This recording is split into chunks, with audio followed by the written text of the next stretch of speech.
पुराण जुगर कथा सेतेबेले पाठ पढ़िबा पई आजिकाली भली एते विद्यालय नथिला।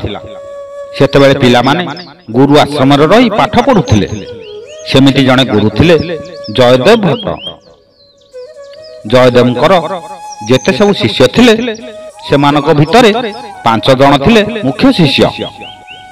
सेमाने हेले कुणाल, वीरभद्र, केशव, सोदत्त और चारु।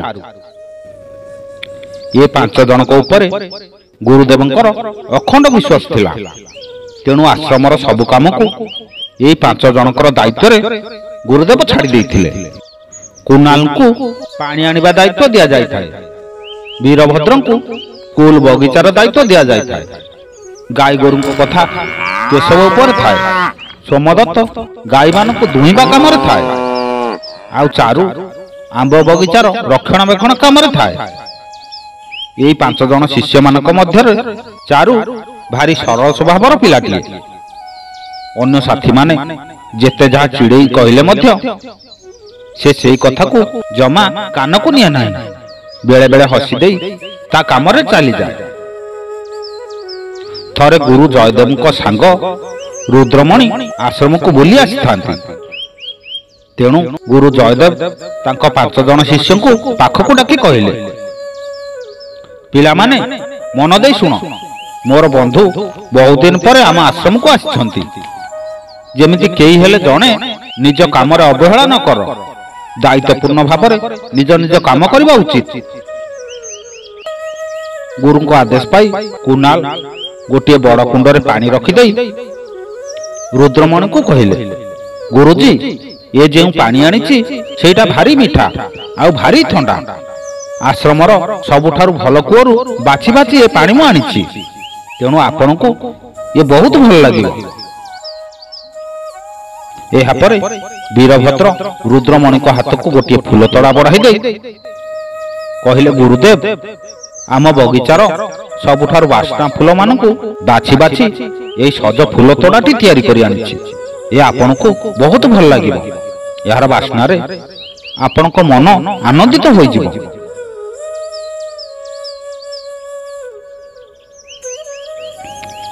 तापरे केशव आउ सोमदत्त गोटे ग्लास रे क्षीर आनी रुद्रमणि को देले। सोमदत्त टिके गर्व रे कहला, गुरुजी आम आश्रमर सबुठारु जेउटा भल गाई तार क्षीर मु दुही आनिछि। ए काली गाईर क्षीर बहुत भल। क्षीरटी जेपरि मिठा सेही परि स्वास्थ्यकर मध्य। रुद्रमणि सोमदत्त को टिके चाहि काली गाईर छुआ को चाहिले। टिके हसी देई कहले, एइथि पई ये गाईर छुआटा एते झड़ी जाईछि आ तुमे मोटा दिसुछ। शेषरे चारु गोटे पात्र रे 2टी पाचला आंब को काटी रुद्रमणि को आनी देला। सेई आंब गुड़िक आश्रम रे थिबा आंब गछ गुड़िक अणा जाइथिला। रुद्रमणि मध्य से गुरु को देखि भारी खुशी हेले। जयदेव मध्य आपना शिष्य मानक काम देखि भारी खुशी हेले। तापरे रुद्रमणि आपनार मुह हाथ धोई क्षीर तक पी देले। तापरे खंडे आंब खाइले। सेतेबेले जयदेव मध्य आंबर खंडे खाइले। मात्र ये कौन आंब खाऊ खाऊ सेमानक मुह रागरे लाल पड़ीगला। सेतेबेलकु यह देखि चारु मने मने भारी डरीगला। कारण प्रकृत से आंब गुड़िक खटा थिला। जयदेव रागरे पाटी करी उठिले, ए चारु ये आंब गुड़िक मो सांग पई आनिबार थिला।